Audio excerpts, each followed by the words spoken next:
Assalamualaikum warahmatullahi wabarakatuh. Assalamualaikum warahmatullahi wabarakatuh. Selamat siang teman-teman semua dan salam hormat juga untuk Ibu Reni Marlina Eskom dan Ibu Jihan Teresa Aldonia. Walaupun kami presentasinya melalui daring, namun tidak mengurangi rasa hormat kami kepada Ibu sebagai guru mata pelajaran kami yaitu Teknologi Informatika.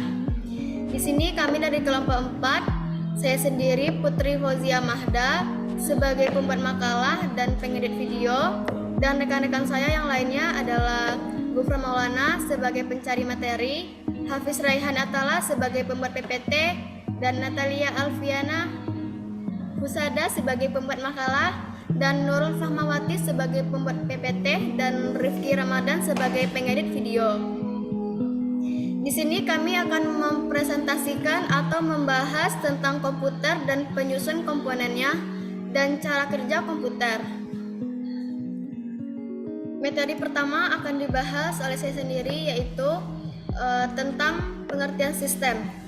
Sistem berarti suatu kesatuan yang terdiri dari komponen atau bagian-bagian yang dihubungkan bersama untuk memudahkan aliran informasi, materi, atau energi. Sistem juga merupakan kesatuan bagian-bagian yang saling berhubungan yang berada dalam suatu wilayah serta memiliki hal-hal penggerak. Materi selanjutnya akan dibacakan atau dibahas oleh Rifki Ramadan. Kepada Rifki, disilakan. Terima kasih moderator. Baiklah, saya akan membacakan pengertian tentang komputer.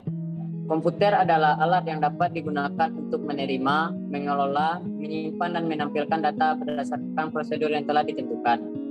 Adapun dua orang pakar memberikan definisi mengenai pengertian komputer sebagai berikut. 1.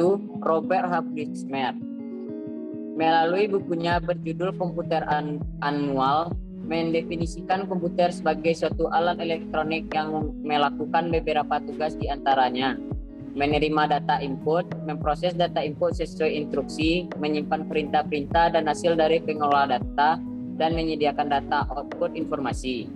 Yang kedua yaitu Donald H. Sanders.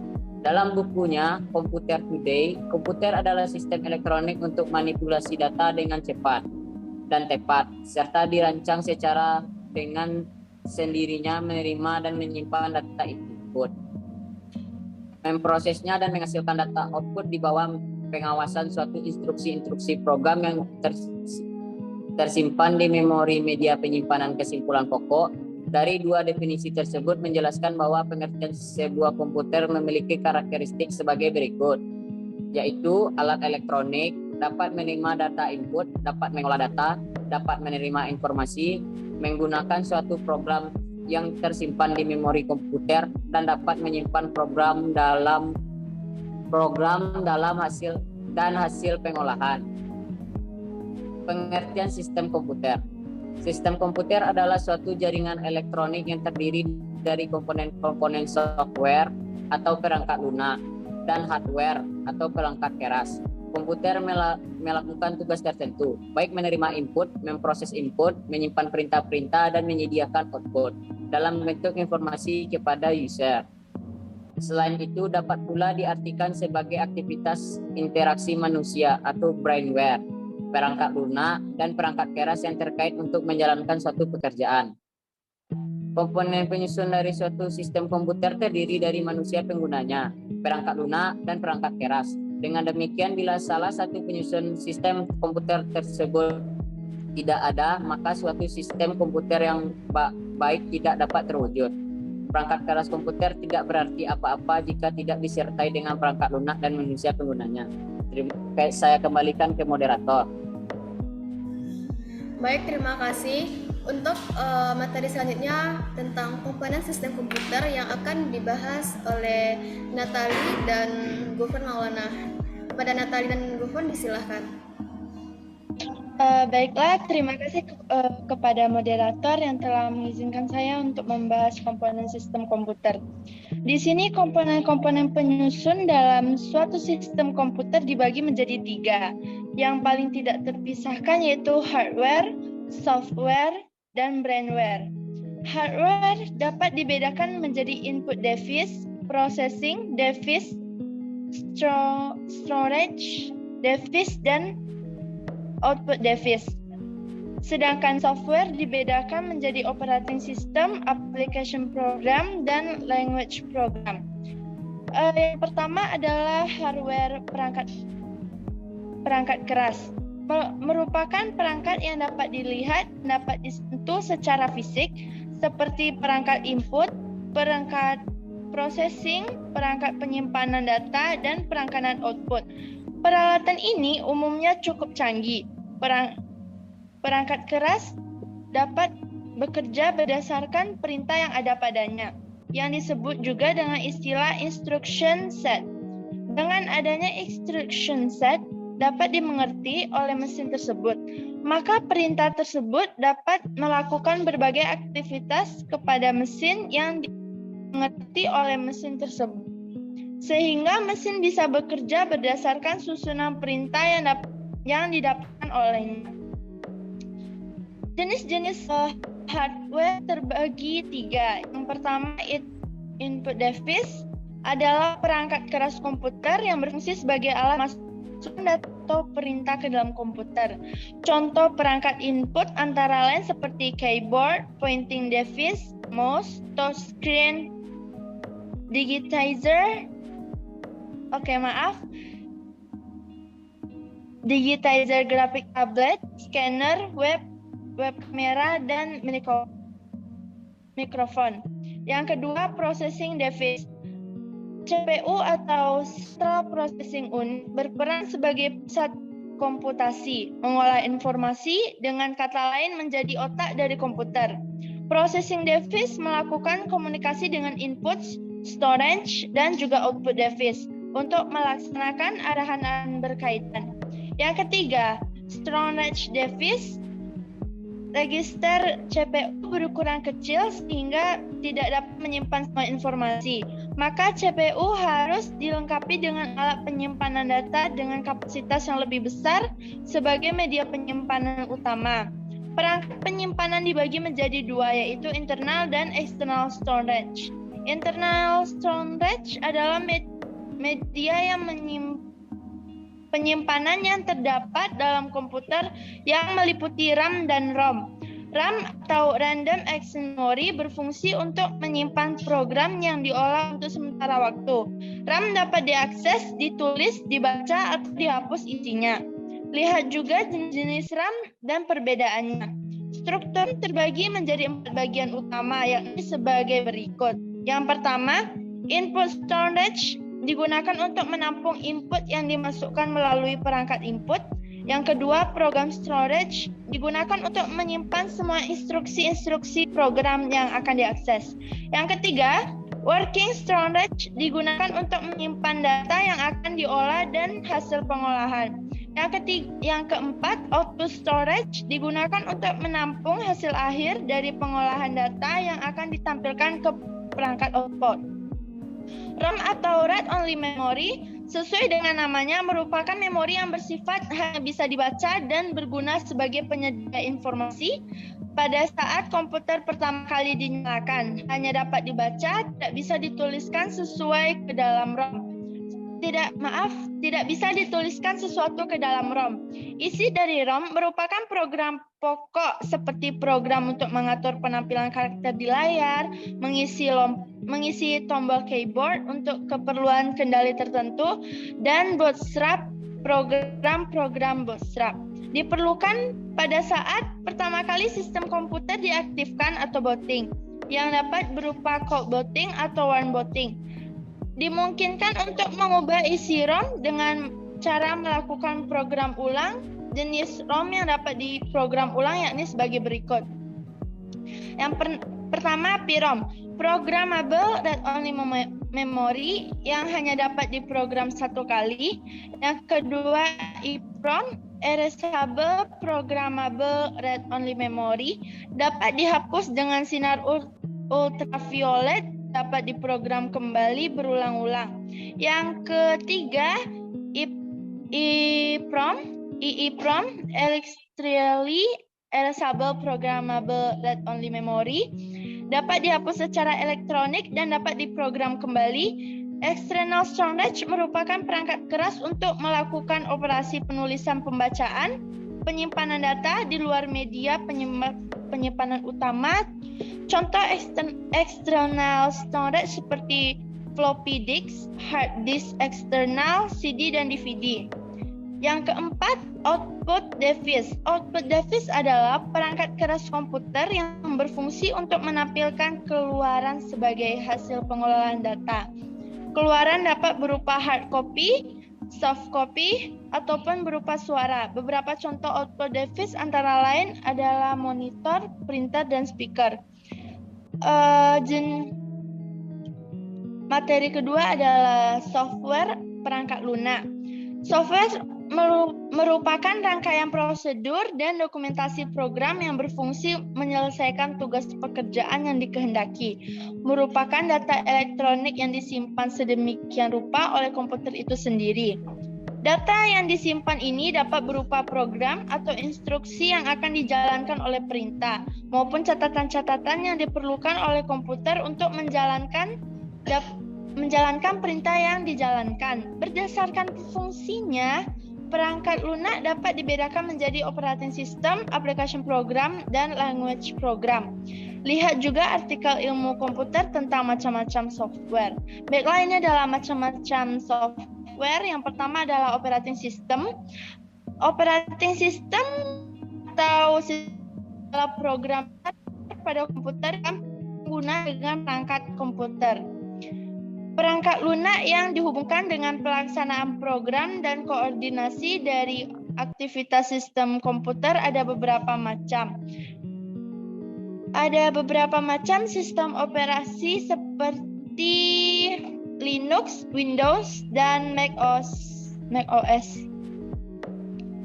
Tugas sistem operasi komputer termasuk mengelola running program di atasnya, koordinasi input, output, proses kerja komputer, dan memori. Sistem operasi komputer menentukan program yang mana dijalankan, kapan, dan alat mana yang mereka gunakan. Sistem operasi juga memberikan layanan kepada program lain. Yang kedua, application program adalah program komputer yang siap digunakan atau disebut juga program siap pakai. Program paket digunakan untuk aplikasi bisnis secara umum, aplikasi khusus di bidang industri, aplikasi untuk meningkatkan produktivitas organisasi atau perusahaan, dan aplikasi untuk produktivitas personal. Contohnya application program seperti Microsoft Word, Excel, CorelDRAW, Mozilla, dan Firefox, dan lain-lain. Yang ketiga, language program adalah bahasa yang digunakan oleh manusia untuk berkomunikasi dengan komputer. Karena komputer memiliki bahasa sendiri, maka komputer tidak akan memberikan tanggapan selain menggunakan bahasa pemrogramnya. Beberapa contoh bahasa pemrograman antara lain Assembly, Java, C, dan C++, dan Python. Baiklah, sekian dari saya dan akan saya kembalikan ke moderator. Terima kasih. Baik, terima kasih Natali. Untuk komponen penyusun dari komputer yang ketiga akan dibacakan oleh Gufron Maulana. Kepada Gufron disilahkan. Baik, terima kasih moderator. Baiklah, saya akan membaca komponen yang ketiga, yaitu brainware. Brainware adalah orang yang mengoperasikan sebuah komputer. Brainware menjadi komponen yang penting dalam sistem komputer. Karena jika tidak ada orang yang mengoperasikannya, maka komputer tidak akan dapat digunakan secara optimal untuk kepentingan manusia. Jenis-jenis dari brainware. Seseorang pengguna komputer, yakni brainware atau yang biasa disebut juga user, dapat dibagi menjadi beberapa jenisnya tersendiri mengikuti tugas yang mereka lakukan. Beberapa jenis-jenis brainware adalah sebagai berikut. Yang pertama, programmer, yakni seseorang yang mempunyai kemampuan dan keahlian dalam menguasai salah satu atau lebih bahasa pemrograman dalam dunia komputerisasi. Programmer di sini bertugas untuk membuat melakukan persiapan program yang dibutuhkan serta juga dapat mendukung sistem komputer yang akan dibuat atau telah dirancang. Posisi ini menjadi posisi yang penting terlebih lagi jika adanya serangan hack atau virus dari database perusahaan, maka programmer akan melakukan tindakan perlindungan yang diperlukan. Yang kedua, operator komputer. Artinya, operator yakni seseorang yang dianggap memiliki kemampuan dalam mengoperasikan sistem operasi maupun program-program yang dipakai oleh perusahaan. Ini juga termasuk dalam menjalankan aplikasi penyimpanan data dan lain-lain. Yang ketiga, teknisi komputer. Teknisi komputer adalah seseorang dengan kemampuan memiliki keahlian khusus tersendiri untuk merawat, mengatasi, hingga memperbaiki berbagai jenis masalah yang sering atau mungkin terjadi dan muncul pada komputer. Bidang pekerjaan ini menuntut pengetahuan yang luas mengenai semua perangkat-perangkat berhubungan erat dengan komputer. Yang keempat, project manager. Seseorang pemimpin tentunya harus mempunyai kriteria tersendiri, mengingat ia akan memimpin banyak karyawan serta proyek pekerjaan di bawahnya.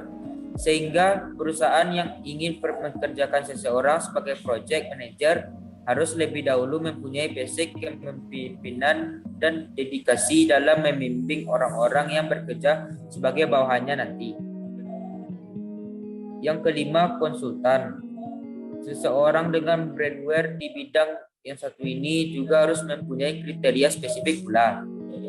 Seseorang konsultan tidak hanya mempunyai cakupan ilmu yang luas dan bisa membaca arah serta keadaan, namun juga dapat memberikan nasihat atau konsultasi yang dapat membawa klien dalam menentukan langkah mereka selanjutnya. Itu saja, terima kasih. Saya balikan ke moderator. Baik, terima kasih. Untuk materi selanjutnya tentang cara kerja sistem komputer yang akan dibahas oleh Nurul dan Hafiz. Kepada Nurul dan Hafiz, disilahkan. Baik, terima kasih kepada moderator. Di sini saya akan menyampaikan cara kerja sistem komputer. Cara kerja sistem komputer terbagi menjadi 4 bagian. Yang pertama, pemasukan atau input. Tahap pemasukan atau input merupakan tahap awal dari proses pengolahan yang terjadi pada sistem komputer. Tahap ini berupa pemasukan data mentah ke dalam sistem komputer melalui input device.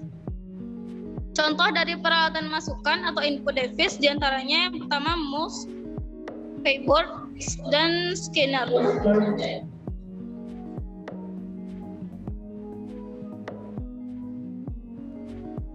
Kedua, lewat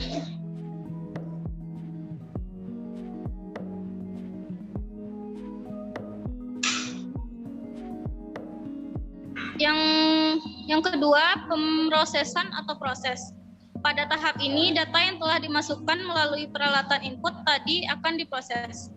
Tahap proses ini dilakukan oleh processing device atau CPU, yang mana CPU ini dapat melakukan fungsi perhitungan dan logika untuk perbandingan atau ALU, dan juga mengontrol atau CU. Pada tahap ini, data yang masih mentah tadi diproses sedemikian rupa sehingga data tersebut siap dicetak menjadi informasi yang lebih bermanfaat.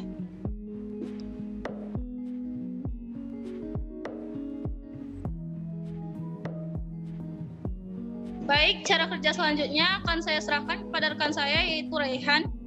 Pada Raihan, saya persilahkan. Baiklah, terima kasih. Cara kerja sistem komputer yang ketiga adalah 3. Pengeluaran atau output. Di tahap ketiga ini, data sebelumnya sudah dimasuk lewat berbagai perangkat input, lalu kemudian selanjutnya diproses oleh CPU, maka sudah bisa dicetak jika telah siap. Beberapa hasil cetakan ini diantaranya berupa hard copy yang juga soft copy. Jadi hard copy bisa dibilang menggunakan media fake seperti kertas atau lainnya. Kemudian untuk soft copy bisa berupa tampilan gambar visual melalui monitor atau proyektor.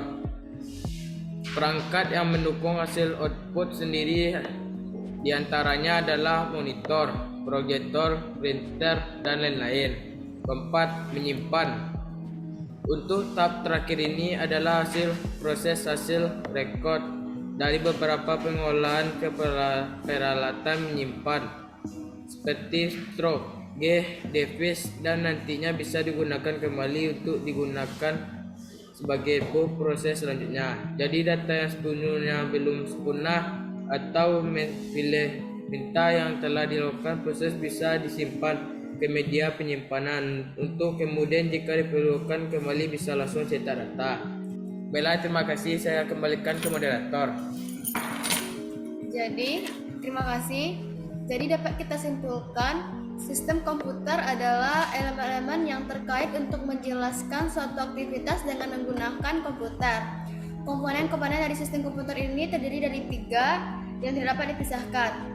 Pertama, perangkat keras atau hardware yang terdiri dari input device, processing device, trigger device, dan output device. Yang kedua adalah perangkat lunak atau software